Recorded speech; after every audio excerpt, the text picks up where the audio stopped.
Hello and welcome to episode 3 of City News 680, 30 Years in the Rearview Mirror. I'm Scott Metcalf, former news director at 680. This episode covers the years from 2003 to 2007. I joined 680 in 2003 as news director, but I almost fumbled my chance at the job. We'll have more on that later. Coming up in this episode as well, we'll have traffic and weather together. But first, one of the big stories 20 years ago sounds very familiar to us now. There was a virus that caused great anxiety around the world. It was called Severe Acute Respiratory Syndrome. Everyone knew it as SARS. It was labeled as an epidemic, not a pandemic like its coronavirus cousin, COVID. SARS was a relatively rare disease. The first case in Toronto was identified in February of 2003. By the time health officials declared the danger had passed later in the year, it was believed to have caused the deaths of 44 people in Canada. During the outbreak, Toronto was put on a list of infected areas by the World Health Organization, and people were encouraged not to travel to the city. Here's some of the coverage of that story on 680. 680 News. This is in-depth team coverage. Well, just hours after the World Health Organization advised residents of its member states to avoid unnecessary travel to Toronto, the British government is now doing the same. And even Nova Scotia is joining the list, including 24 other countries who advised their residents to stay away from the city of Toronto. We begin our in-depth team coverage with 680's John Stahl on the mayor's announcement of the creation of a federal, provincial, and local task force in charge of overseeing this city's recovery from the SARS outbreak. The mayor is furious, to say the least, and a bit confused as well, not knowing much about the World Health Organization, what it does, or what criteria it uses to make a decision like the one it did. Where did this group come from? Who did they see? Who did they talk to? Did they go to our hospitals? Did they go to our clinics? Did they go anywhere? Lastman stood alongside the city's medical officer of health and said the facts just don't warrant this decision. That if it's safe enough for people to live here, then it's safe enough for tourists to visit. And he challenged the World Health Organization to travel here as soon as tomorrow to investigate themselves. At City Hall, John Stahl, 680 News. Now, the city's chief medical officer of health, Dr. Sheila Basra, says the facts simply don't warrant the WHO advisory. I saw a picture of a person wearing a mask at Union Station, and the first question was, how long did they have to search to find that person? International media is showing.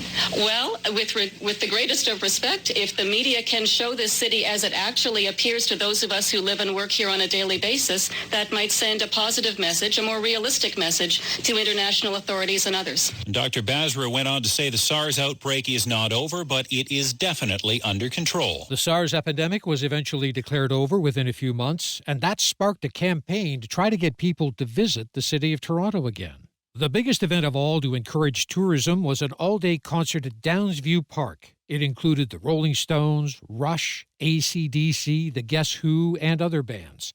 With 500,000 people expected to attend, authorities decided to ban cars and suggested that people walk to the concert. 2 weeks before the event, to give people an idea of what that journey would be like, 680 reporter Daniela Bellotta was assigned to walk from the nearest transit station to the concert venue. Here's some of that coverage. With the better way home from the concert, most likely your own 2 feet, 680's Daniela Bellotta has stashed her stilettos and is making the trek to Downsview from Yonge Street. Daniela. Lisa, I'm here at what I'll call the start line, because for many people who, like me, who drive everywhere, this trek from Yonge and Sheppard to Downsview Park will probably feel like running a marathon in one, which likely feels as though it's never going to end. TTC officials are recommending that anyone who lives about 2 hours walking distance from the park walk. Oh, and I want to thank all the amazing 680 listeners who pulled over and offered me a ride, and I would have accepted if Hawkeye's Daryl Dahmer wasn't flying above. Still strolling on Sheppard, hoping to soon reach the site of the Stones concert. Daniela Bellotta, 680 News. Yeah, you're on assignment. Stay the course there, Bellotta. 680 News Time, 7:37. Update now. 680 News Time, 8:04. So, with the better way home from the concert, most likely your own 2 feet. 680's Daniela Bellotta has stashed her stilettos and is making the trek to Downsview from Yonge Street this morning. So how's the test run going so far, Daniela?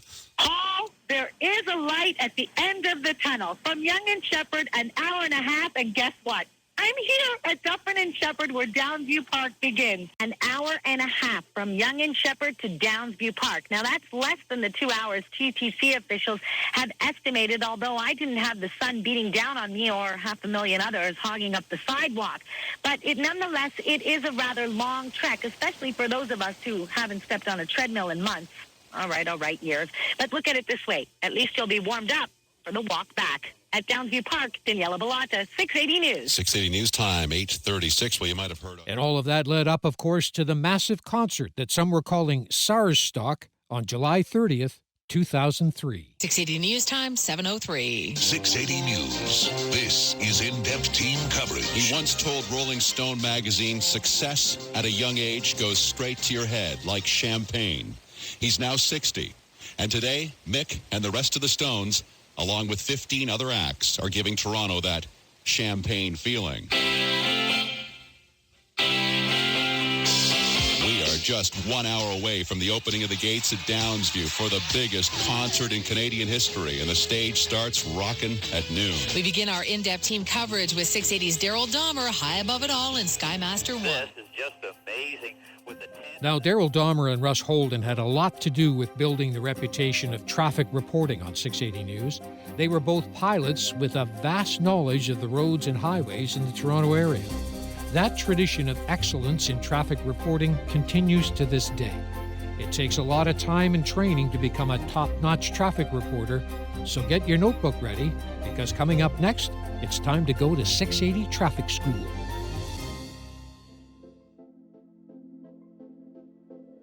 Traffic and weather together on the ones. That has been the 680 calling card for 30 years. Both require constant updating because they're always changing, especially traffic. An easy drive into work can suddenly become a traffic nightmare when some or all of the lanes of a highway or major road are shut down. The leader of the 680 traffic team is Helena Bulka. She's been covering the roads and highways in the Toronto area for decades and is probably the most knowledgeable traffic reporter on the job today. Helena is also the best at teaching traffic to young broadcasters. So let's go to 680 Traffic School. Here's Helena Bulka in conversation with 680 anchor and reporter Mitch Burke. With the advent of social media and technology, why so many people still rely on a person telling them the way to go and the way to not go on the morning and afternoon drive?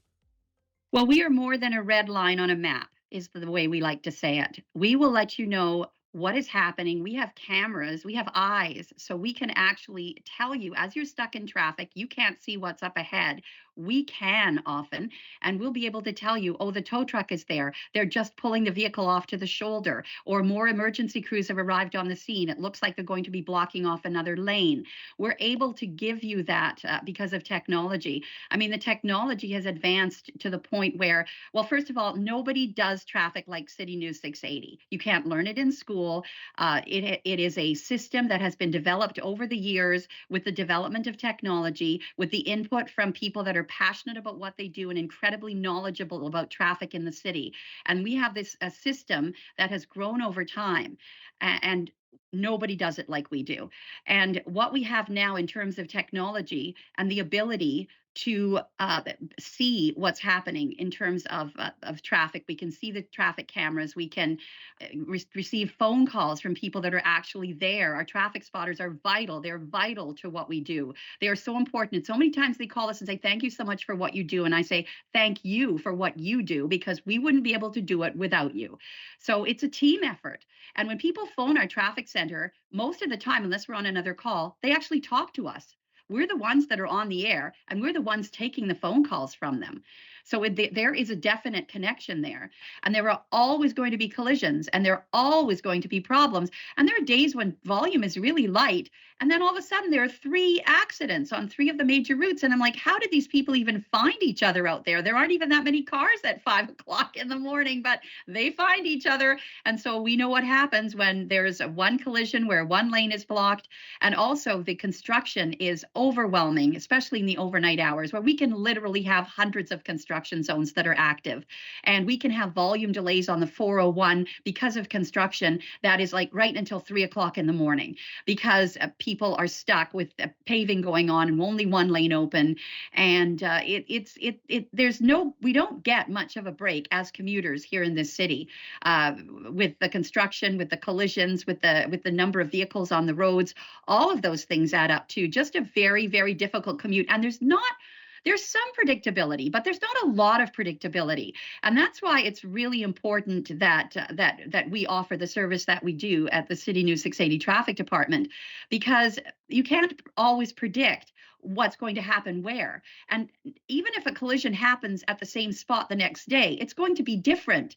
It's going to take longer to clear or less time to clear. There's going to be a tractor trailer that's rolled over, or it's going to be a vehicle that, has a flat tire and is sitting in the middle lane. I mean, it can be all kinds of different things that happen. So there's not really a predictability. It's different all the time. And so we give you those specifics. We let you know specifically what is happening. And we're in touch with people that can be in touch with those that are actually on the scene.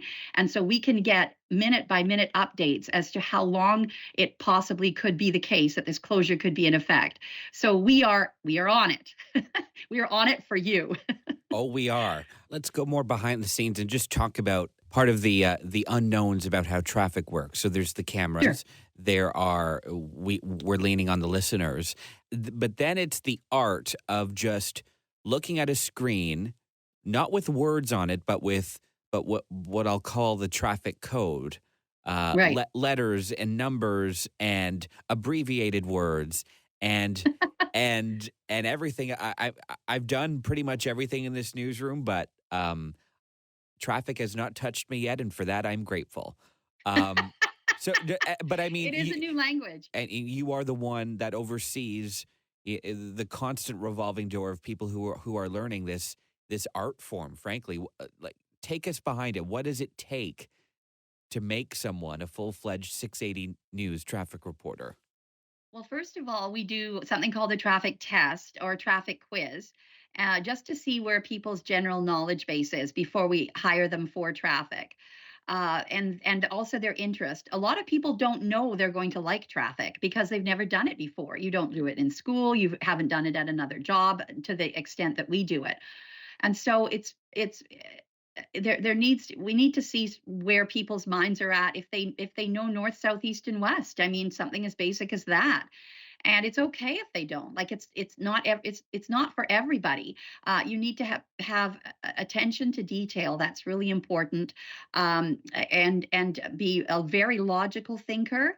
That's really important as well. So that we have a code system in our computer page, which is called PACE. So because it is so intense, what we have is traffic school. So if somebody is hired as a traffic reporter, then they spend 2 to 3 full days with Carrie Prunskis, who is an amazing traffic reporter, our afternoon traffic reporter, as well as an incredible teacher. And she teaches them the basics. So it takes 2 or 3 days of that, plus several days of a traffic reporter sitting in with either a veteran traffic reporter or an overnight traffic reporter, because overnights is where every traffic reporter starts. And that's how they get the feel for it. And then they're eased in to actually going on the air, maybe an hour or two at first. And then we'll see how it goes. I come in at 4 o'clock in the morning, Monday to Friday, and I listen as of 2:30 in the morning. I'm listening to the overnight traffic reporters. And I used to tell them there's a million little things you're going to need to know, but I've thought that might sound like I was exaggerating. So I've changed it to 350,000 little things you need to know, because that's probably a little bit more accurate. So when I come in, I'll mentor them and I'll say, usually when this happens, this is how we deal with it, or this is how we phrase that. I try not to overload them too much. And I, of course, mix it with positive comments as well, because there always are positive comments. We wouldn't have hired them if we didn't feel that they were bringing a lot to the table in terms of their skill set. So I think that basically is how we start somebody on the traffic road. Now, some people say, "Wow, I didn't think I'd like it as much as I did. I'm surprised." And other people are like, "You know what? I think I'd rather try anchoring," and that's all fine too. It's all a learning process because we want dedicated people who are passionate in our traffic department, and we want the best of the best. And if people have an affinity for it and a desire for traffic and a drive, no pun intended, to do traffic, those are the people we want in our department. So there's no shame in traffic not being for you. If it was for everybody, then we wouldn't have this intense training process and it wouldn't be such a difficult, stressful job. But it is. So that's basically how we find people who do traffic and cull people in our traffic department so that we do have the best of the best and we're able to provide the listener with the best of the best. That was Helena Bolka, leader of the 680 traffic team, in conversation with 680 anchor and reporter Mitch Burke.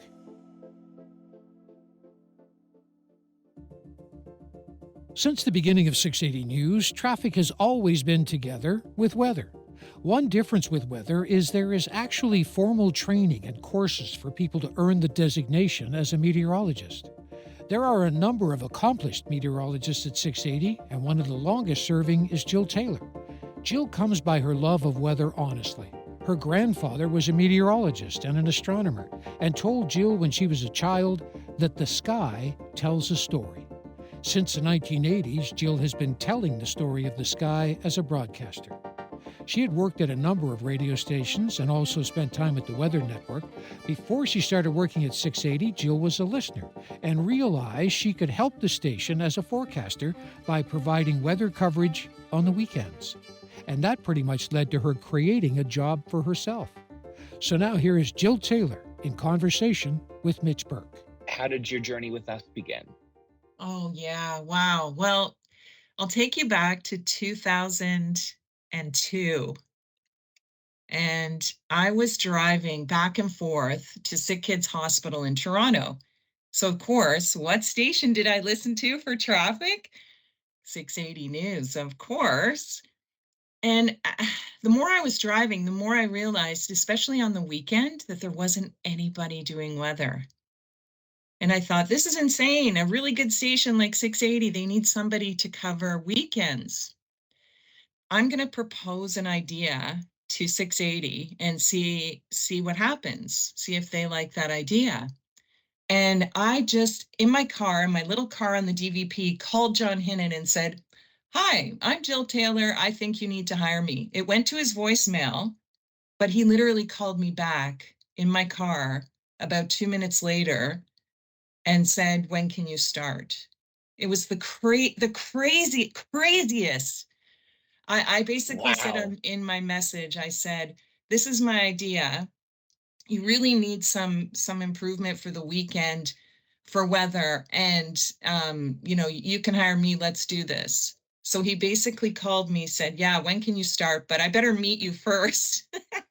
Yeah, we met, had a chat because it was just so unconventional, right? Somebody calls and says, "Hire me," and he does. And it's just that you just don't do it that way these days. So anyway, we met, went through all the proper channels, obviously. And he said, "Well, let's try this for 2 weeks, see how it goes." So 2 weeks has turned into 21 years.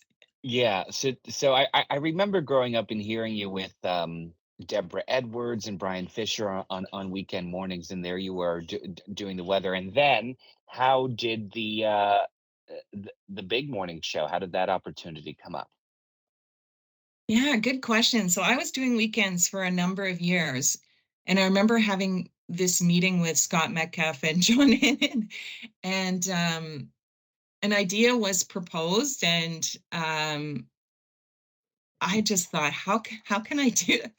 And then I thought, "Jill, don't be silly. Of course you can do this. You could do the morning show."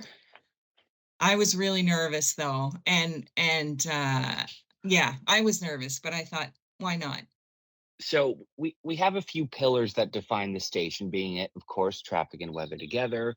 And then within the weather department, the iconic weather guarantee, which falls right on your shoulders, my dear. So tell me, what give us a window into your day. You wake up at what is known affectionately by our morning people as the crack is stupid. Then you're combing through the data, putting together a forecast, and being very careful with the number that you select because it could mean a big payout from us. Yeah, and I have to tell you, the weather guarantee used to make me really nervous because I didn't want to be the one to blow it. But over the years, I've realized that it's just making people happy when they win all that money. And we've had, oh my goodness, Mitch, some huge payouts. So, when I looked back from 2002, 2000, I think it was 8. But let me just check my notes because I've got some notes here. No, 2017 was the biggest payout. That was $42,300.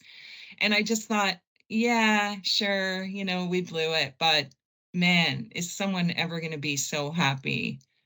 When talking about the importance of immediacy, especially in a severe weather event, when you talk about talk about that, how important it is for people not to just see an icon on their weather app as they wake up in the morning, but to actually know what's going on around you, and Oh, to have a service absolutely. like 680 to communicate that information.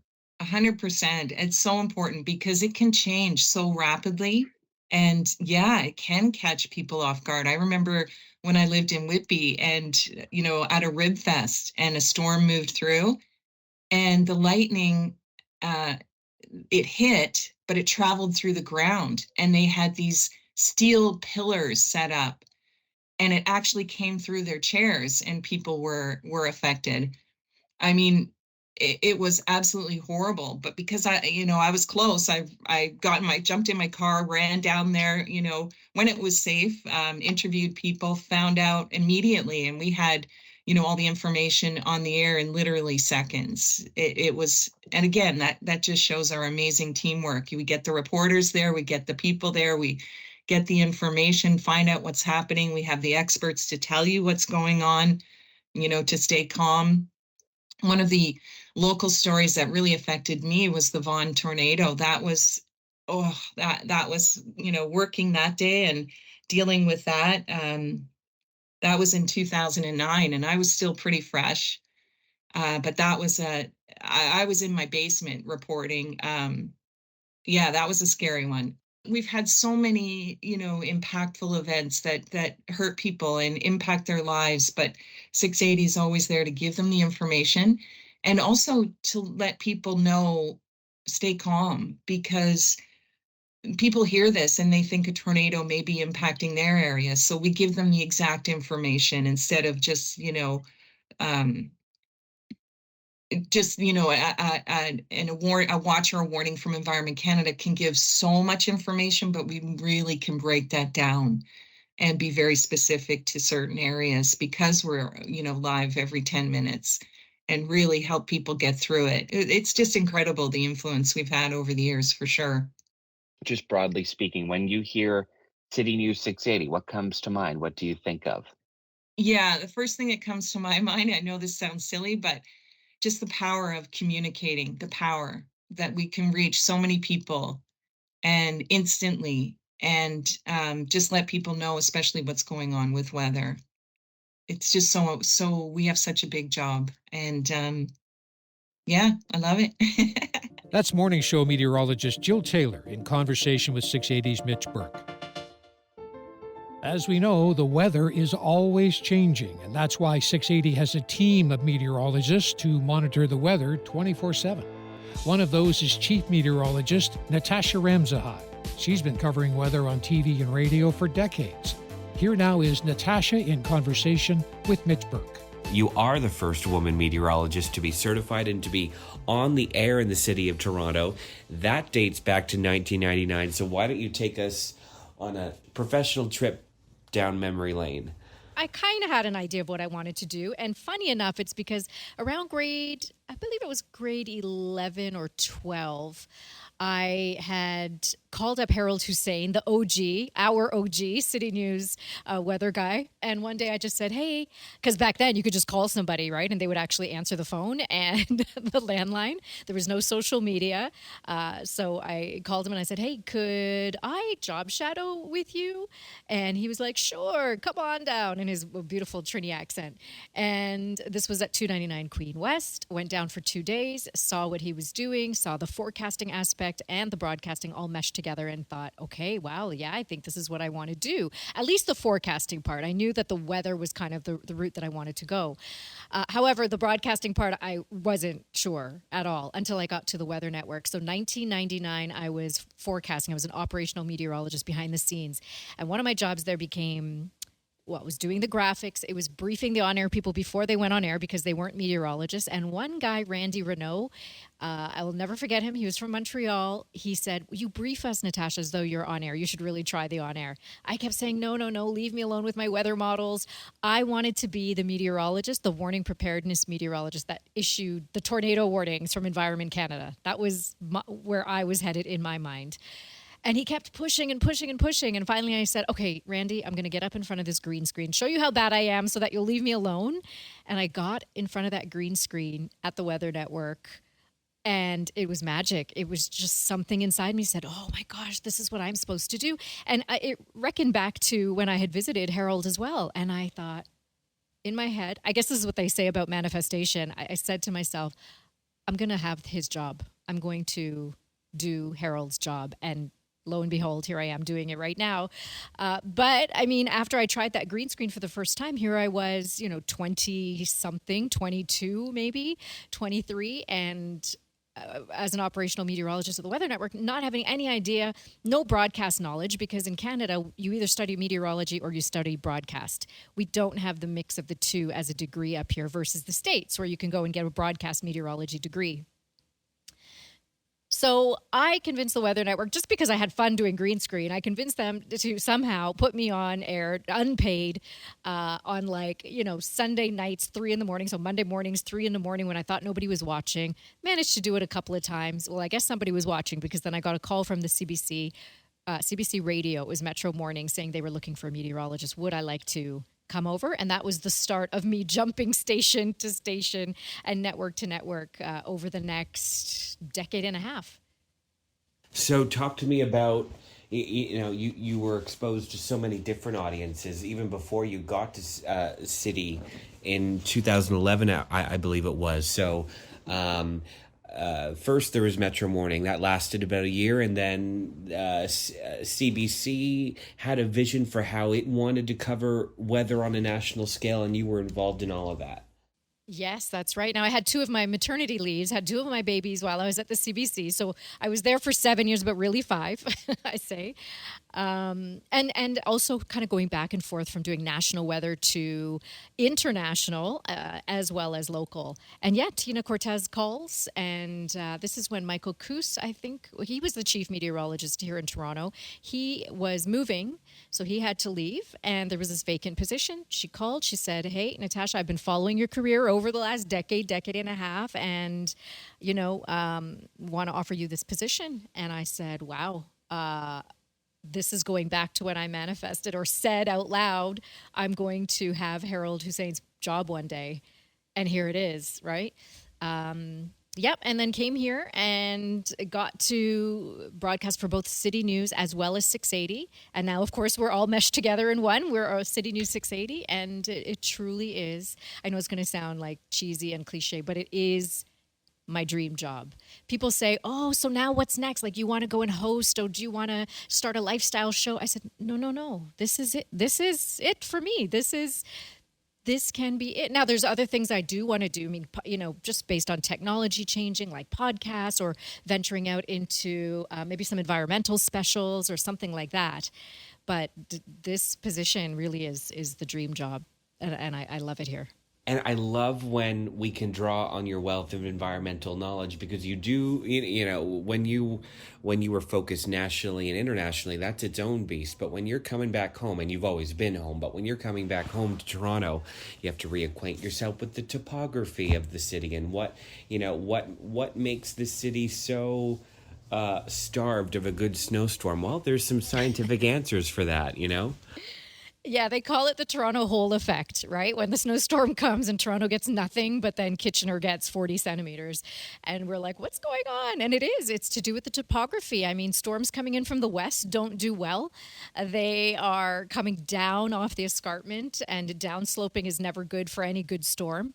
You always need lift. Storms like to go up, not down.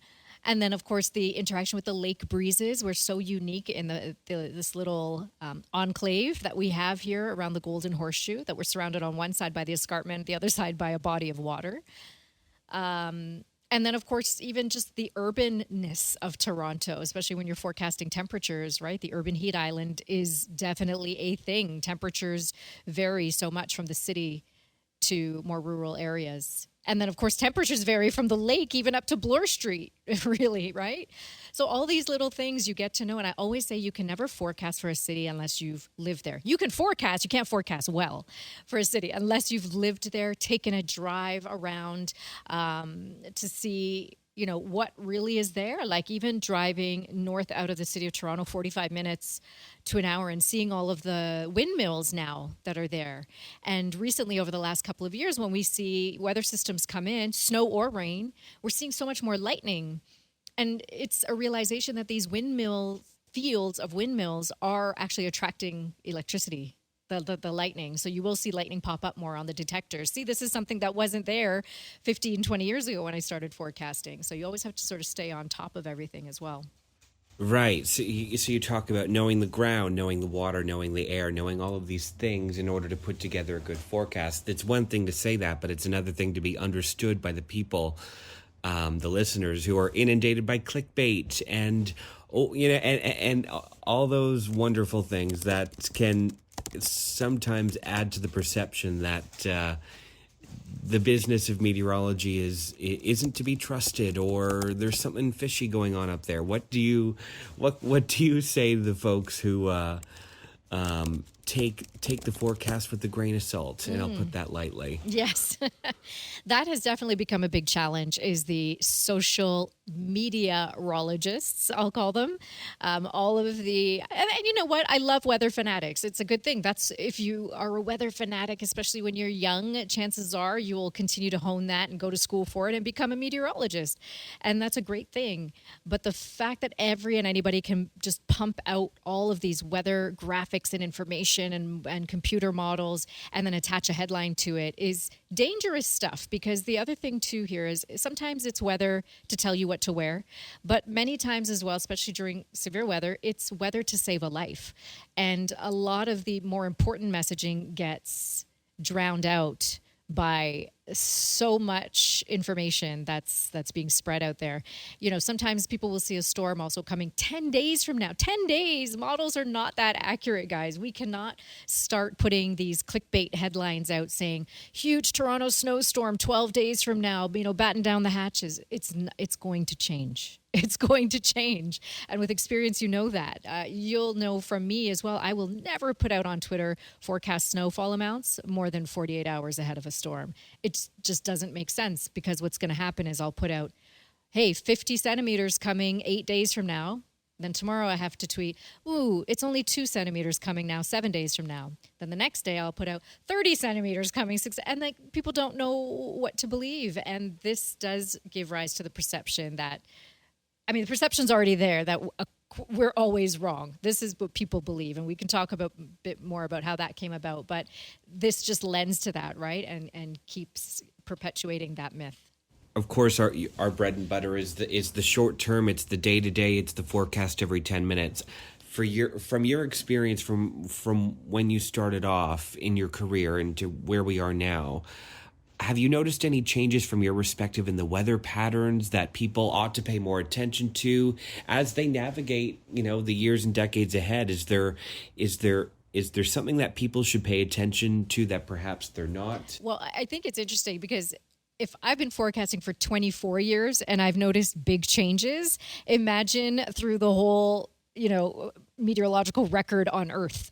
Like, this is just a blip. In this little blip of time that I've been forecasting, I've noticed a lot more extremes, okay? And yes, we can tie this to climate change. We can also tie it to just a changing atmospheric pattern, which could also be linked to climate change. So the jet stream, I used to see many, many days where the jet stream was more zonal or flat, and it was kind of going from west to east. So you'd get, a day of rain, 2 days of sun, a little bit more rain, a couple days of sun. It was just kind of back and forth and nice and even and neutral, and everybody's happy. And the lawn is happy, and, there's not as much flooding or flash flooding, et cetera, et cetera.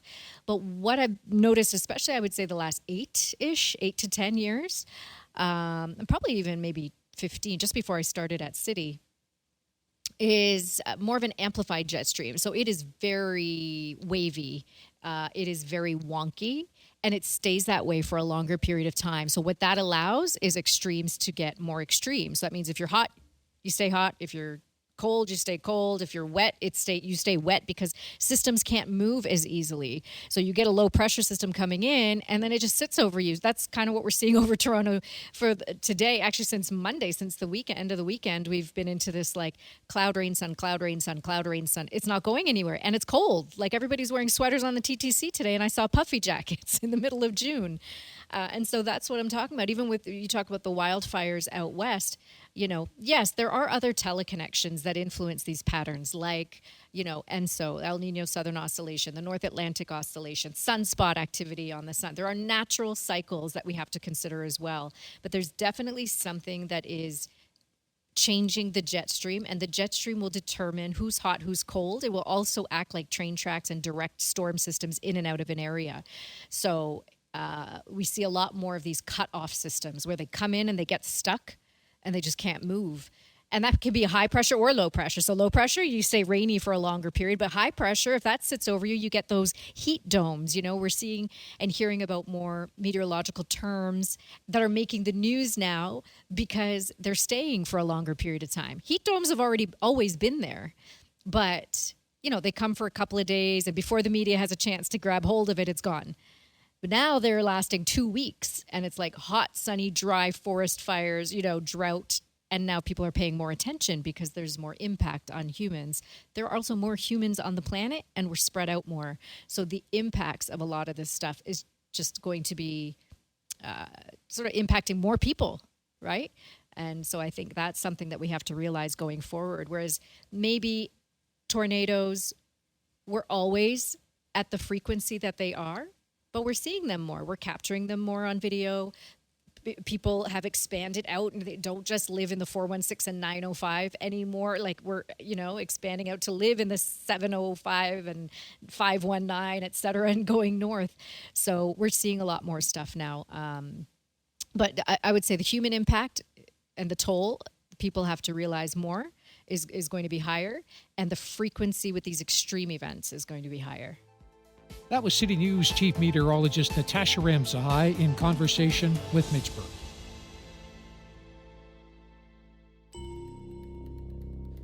Along with weather forecasting, there's also weather stormcasting. Whenever weather becomes a major disruption and causes closures and cancellations, that's when you hear this.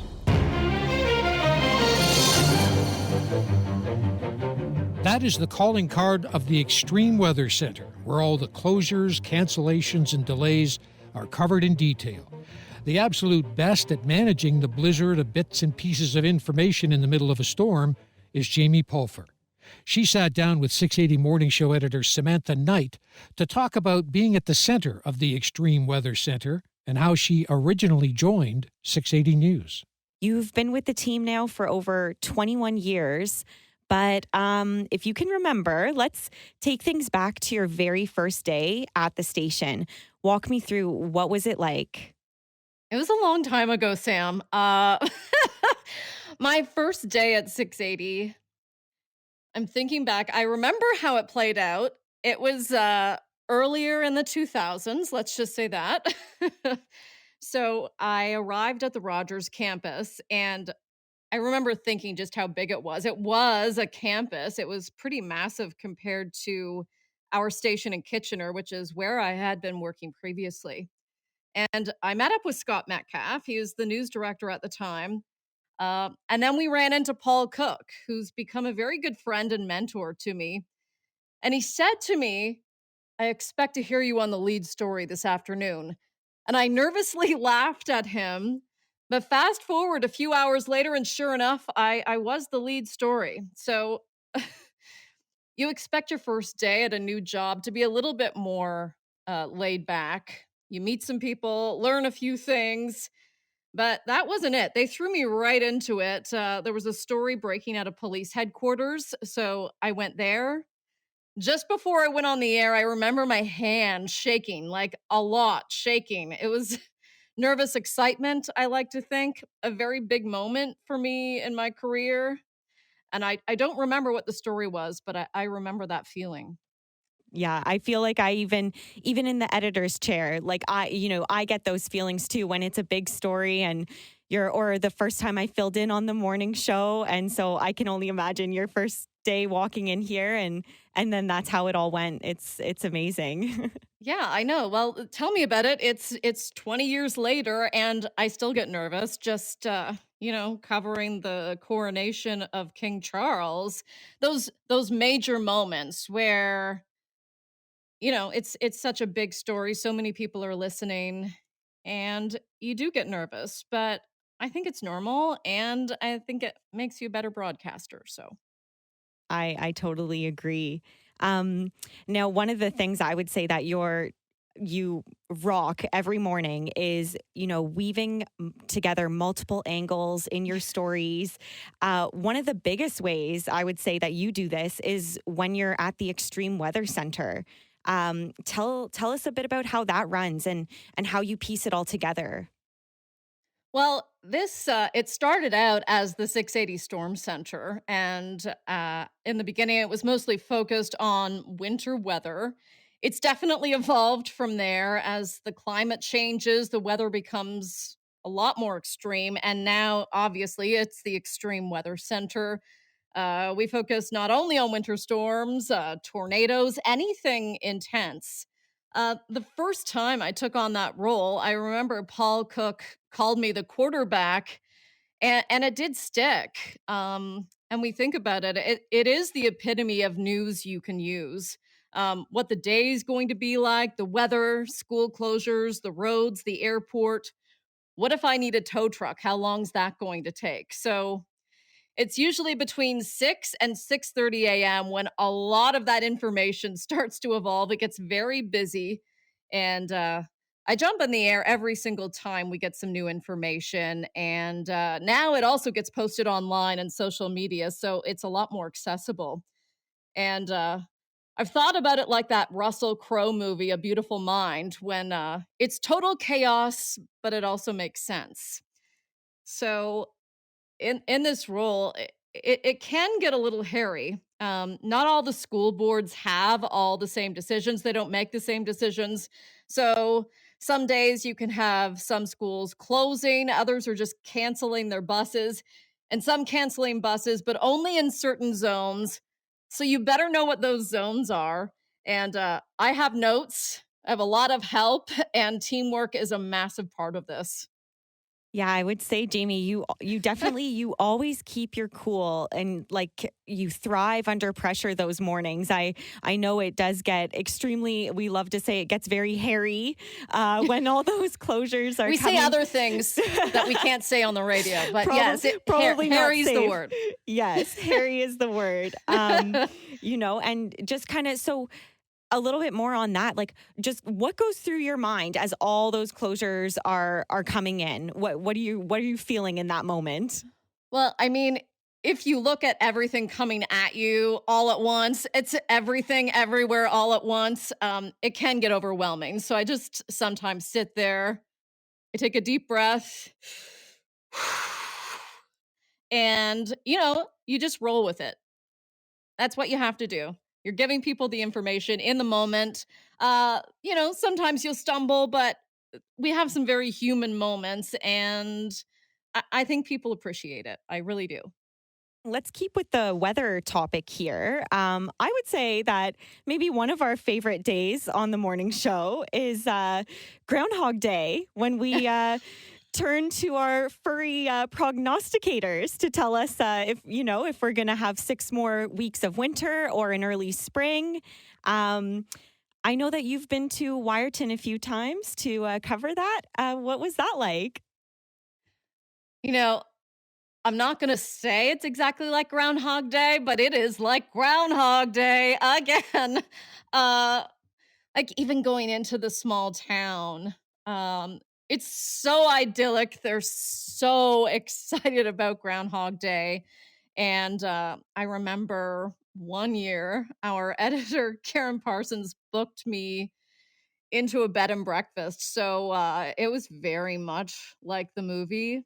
I've also stayed in a motel that's also a bait and tackle shop. So, it's sort of pulling double duty there, but it's quite the experience. And I'm so glad that I've been there and been able to cover it. There's nothing like it. There really isn't. Everyone gets super excited, that's for sure. Yeah, and the amount of partying that goes on in Wyerton at that time in the morning is definitely something to experience. Yeah, I feel it probably brings everyone out. It does. The whole town. It's so loved there. That's awesome.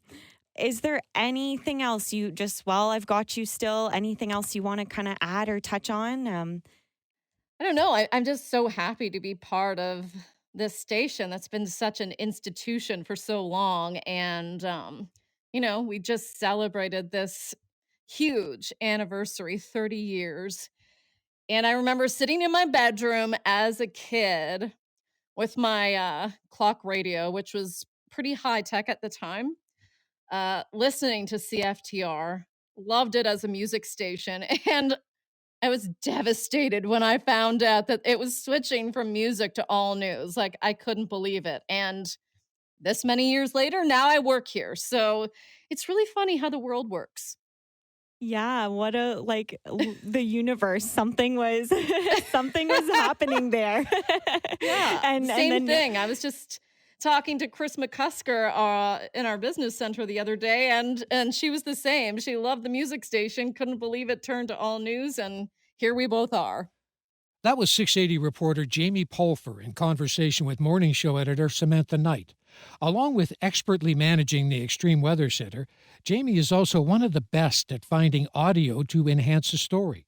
She's constantly looking for what she calls audio gold. She's always mining for it. So to paraphrase the Neil Young song, Jamie is a miner for the sound of gold. A great piece of audio can make a story shine. For example, using Jamie's story about working at 680, she spoke about covering Wyerton Willie on Groundhog Day in Wyerton. She also talked about growing up and how her clock radio was always on CFTR when it was a music station. So connecting the dots with the movie Groundhog Day, Bill Murray is trapped in a time loop where he wakes up every day with I Got You, Babe playing on the radio. Eventually, he smashes the radio in a number of different ways as it happens day after day. I know Jamie has used this audio clip from the movie in the past, so taking my lead from her, here it is again. Then put your little hand in mine. There ain't no hill or mountain we can't climb.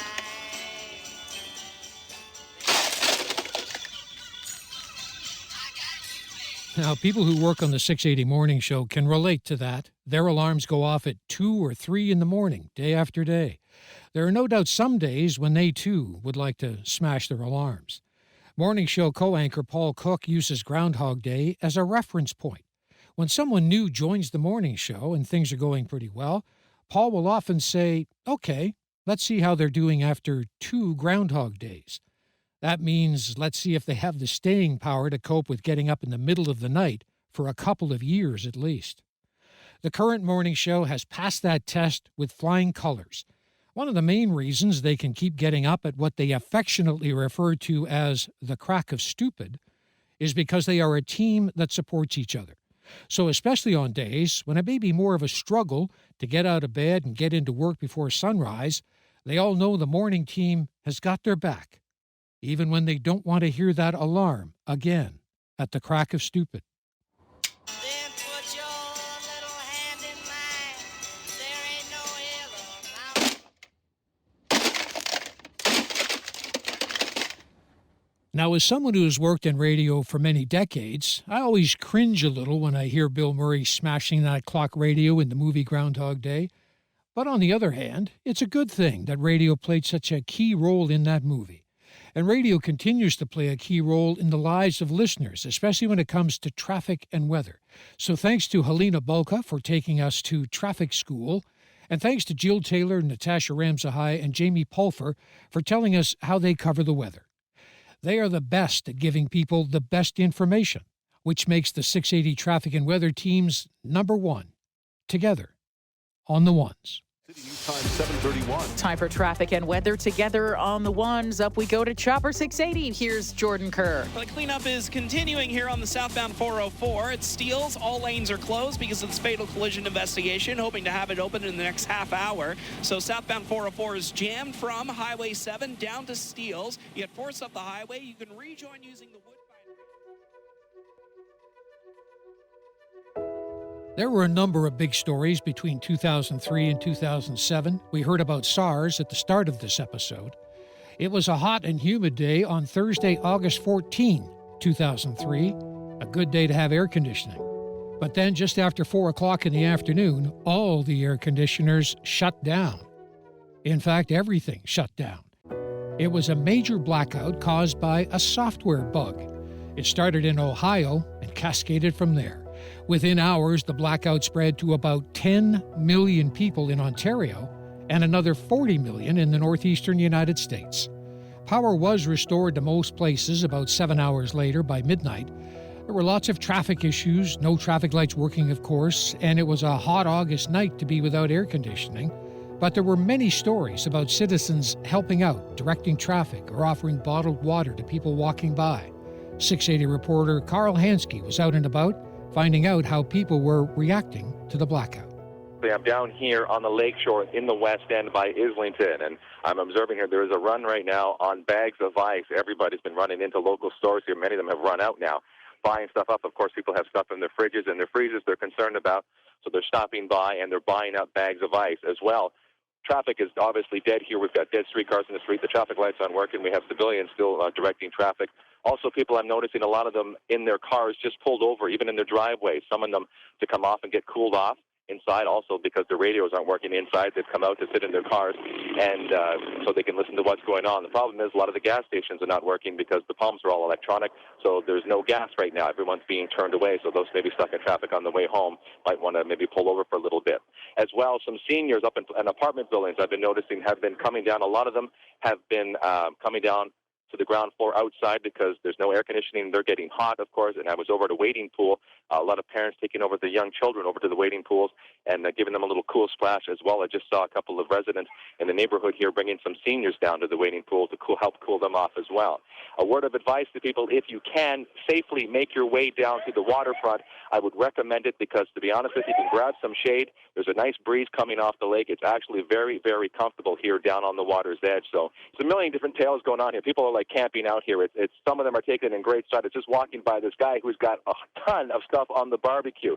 Well, he says, my fridge is dead, so's my freezer. I might as well cook it up. And he's offering it up to people who are walking by. His family's coming over.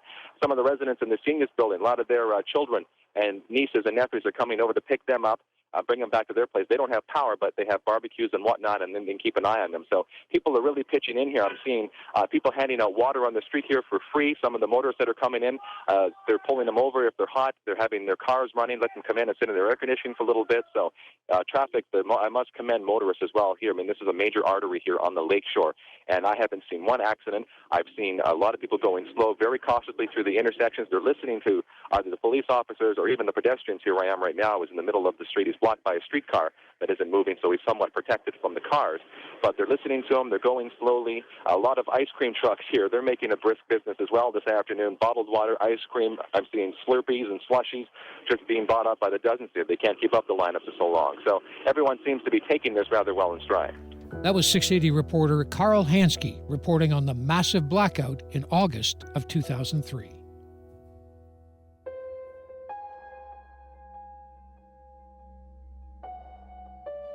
In March of 2005, there was a frightening incident outside the Ontario legislature. A man drove up to Queen's Park in a van and threatened to set himself on fire. 680 reporter Kevin Meisner was on the air when the van caught fire. Now, the man did survive, but even so, this report may be difficult to listen to for some. I had wondered about including it in the podcast at all, but I recall a college journalism professor told me that she would play it for her students because it's an example for reporters of how to stay composed and focused in a very stressful situation. You'll hear how Kevin stayed focused on describing the scene for listeners while being professional and compassionate at the same time. Here is that live report with Kevin Meisner. Breaking news on that story, a developing story from Queen's Park this afternoon where a man is negotiating with police. He's in a rental van, and 680's Kevin Meisner is joining us live from Queen's Park with the very latest on this story. Kevin? I'm right at the south end of Queen's Park Circle, right where University goes north of College and splits into north and southbound lanes into Queen's Park Circle, right at the south end of Queen's Park here. This white budget rental van pulling up here probably about 45 minutes ago. A gentleman behind the wheel making threats about wanting to take his own life. He apparently has what appears to me to be a plastic red gas can behind the wheel with him, and he looked to be holding a lighter in his hand as well. Now, police are attempting to negotiate with him. The emergency task force arriving here probably about 5-10 minutes ago. A negotiator is talking to him. I could hear some of what he was saying. He first of all asked the gentleman's name, and he responded by saying, "My name is Andy." He was saying, "Andy, what can we do to help you? How can we help you?" And he continued to tell the gentleman behind the wheel, "Please roll down your window so that we can talk." All the while, the gentleman behind the wheel of the van continues to put it in drive and reverse. He's spinning his wheels right now, as a matter of fact. He's taking a run at some of the police vehicles, the cruisers and the vans that have encircled him here and blocked him. He really can't drive out of here. Some spike belts are being laid down as well, as I understand it. And they're making sure that he can't get this vehicle out of this location. The gentleman behind the wheel continues to become even more agitated. As a matter of fact, he took a run with the van at a couple of police officers, the incident commander, the inspector, and the sergeant in uniform, and they literally had to jump out of the way of his van as he approached them. As well, a concern with regard to this van, for some reason cardboard has been taped up on the inside of the back of the van so that you can't see through the windows. You can only see through the passenger and driver's side windows and the front windshield. You can't see in through the windows covering the back of the van. That's concerning to police. This man has just thrown it in reverse, and the vehicle is just caught on fire. The vehicle's on fire.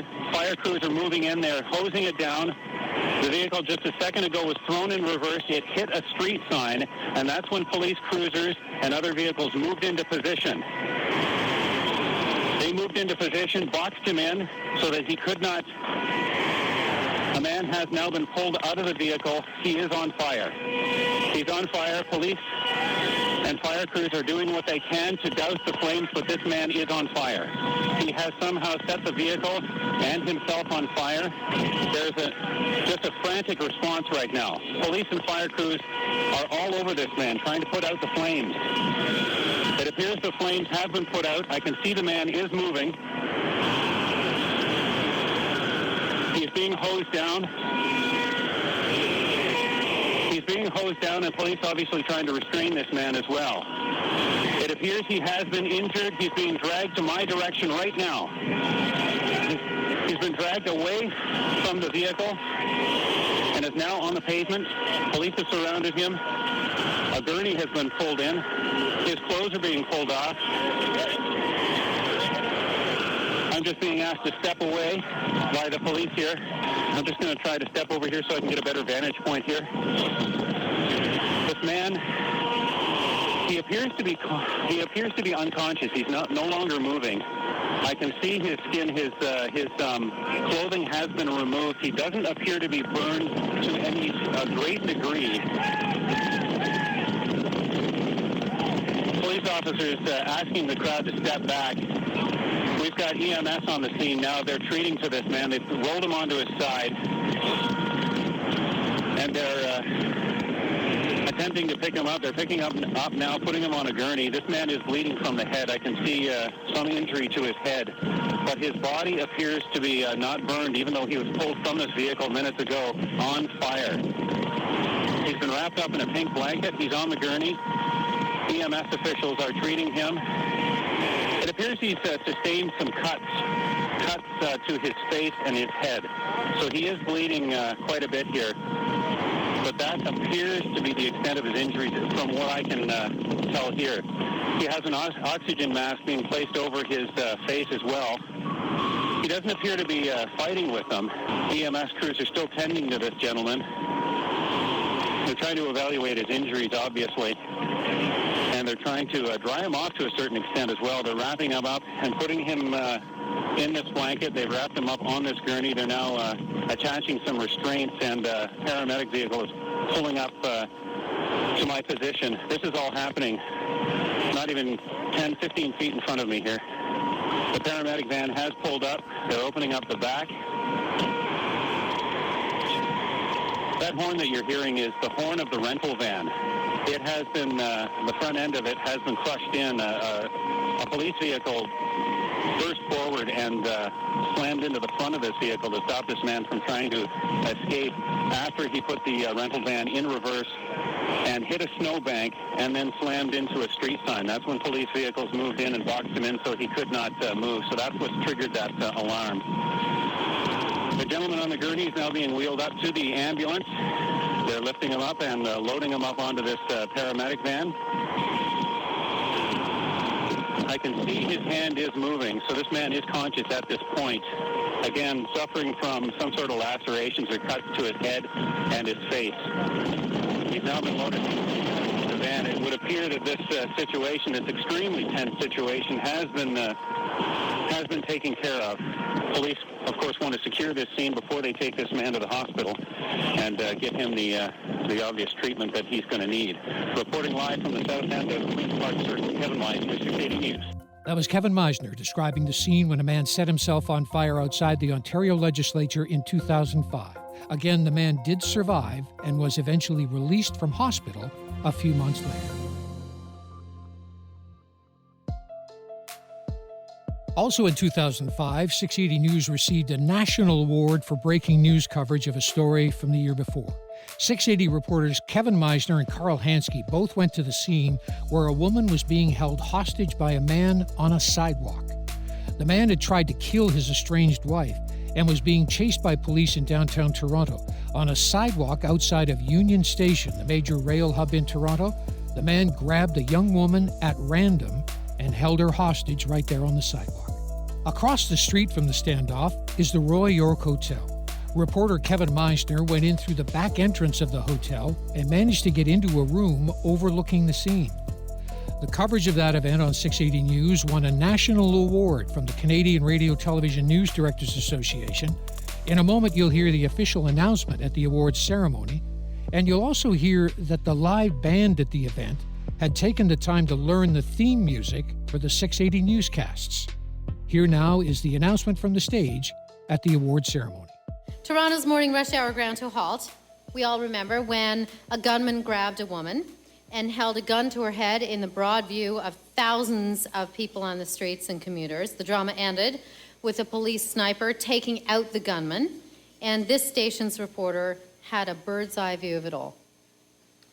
Breaking news on a hostage-taking underway in downtown Toronto. 680's Carl Hansky is there. I am looking at the gunman. He is holding a gun to a woman's head standing on the south sidewalk right outside Union Station. I can see the situation looks to have ended here. We just heard a very loud bang. Police are leading the hostage away. 680's Kevin Meisner live at the scene as well. It is a horrific scene that we're looking down on. Police officers actually are covering this individual up. The gunman has been killed. Reporting live at Bay in Front, Carl Hansky, CityNews.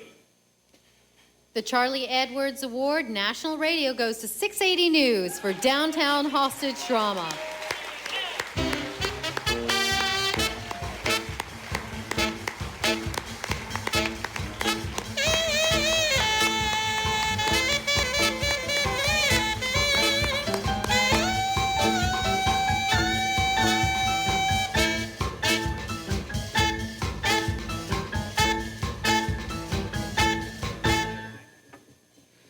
Thank you. I'm Scott Metcalf, the news director of 680 News, and I was in the perfect place when this happened. I was on a golf course near Cardiff, Wales, which meant I was right out of their hair, and the professionals did a terrific job. This is Kevin Meisner, and I'll let Kevin tell you how he got into position at the hotel. Wow. Tremendous honor. Thank you very much to the RTNDA. A tremendous day, an amazing day to be a reporter. Kind of the day that makes your heart sink and kind of makes your heart race as well. Of course, a big part of this award goes to Carl Hansky, my colleague, who quarterbacked our coverage on the ground. And special thanks, I guess, goes to the British tourist on the 7th floor of the Royal York Hotel who kind of looked at this strange individual, I guess if they got a shot of me, yeah. This guy showing up at his door saying, "Can I come in and look out your window?" And he let me in. I guess he thought I was with, holding my mic flash, but I think he thought I was with the hotel. Come to fix his window. But, he allowed me to come in. Someone was in the shower as well at the time. But he let me come in, and I got to look out the window for better and worse, and at that deciding moment. So thank you very much to the RTNDA, and what a great business to be in. Thank you.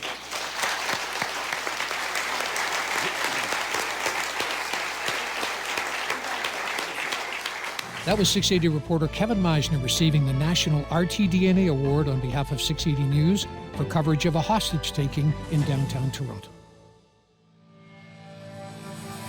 I became the news director of 680 News in the spring of 2003, but it almost didn't happen.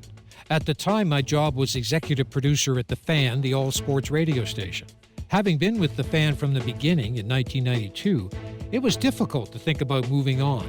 And the first time that John Hinnon asked me to move to 680, I said no thank you. John and I recently talked about how I was saved from almost making the biggest mistake of my career.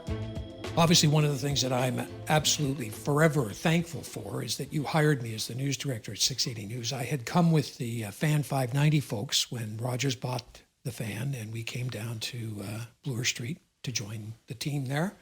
And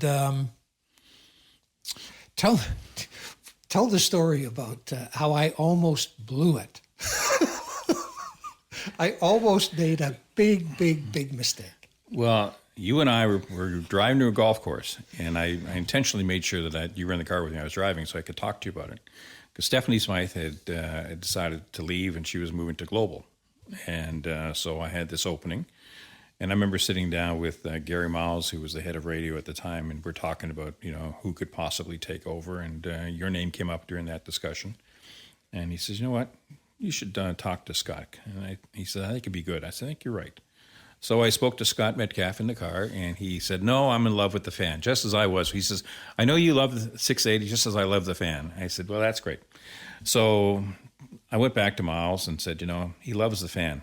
He says, "Yeah, well, tell him he's going to love 680 even more," basically. So went back, and it took a couple of runs at Scott Metcalf to hire him. But that certainly was one of the better hires I made as well. I remember that vividly because I was driving home the first day after you'd said, "Hey, are you interested?" And I'd said I wanted to stay with the Fan. And I was driving home. I remember I was on the Gardner, just coming up to the Humber Hump. And it was running through my mind, all the rest of it. And I remember I took the palm of my right hand and I hit it on my forehead and I said, "You idiot." So that's why you're bald. I rubbed some hair off. And I thought, that's the best job in news radio in the country. Like, what are you thinking? So thank goodness you came back. And Gary Miles said, "Take another run at it," because it's the best thing that ever happened to me in my career. Well, so thank you for that. Thank you, and you certainly helped make my career too, so I appreciate all of your help. Thanks, John. I'll also be forever thankful to John for giving me another chance, and also to Gary Miles, who was president of Rogers radio stations at the time. I didn't think much of it then, but now when I remember Gary Miles and look in the rearview mirror for Miles and Miles, I think he had a specific reason for giving me a second chance. I had recently moved to Rogers along with all the other folks from The Fan, the all-sports radio station. It may be that Gary saw transferring me to 680 as a strategic move to encourage integration and improve communication between the two stations. So thanks again to John and Gary for giving me a second chance. As we used to say at the sports radio station, it was a kick save and a beauty. Coming up in the next episode. There is a lane just between Yonge Street and police headquarters called St. Luke Lane, and a number of police in riot gear, full helmets, shields, and fortified vests have just come down this lane toward College, and they are now standing there with their shields at the ready.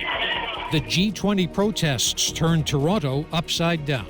That's coming up in episode 4 of City News 680, 30 years in the rearview mirror.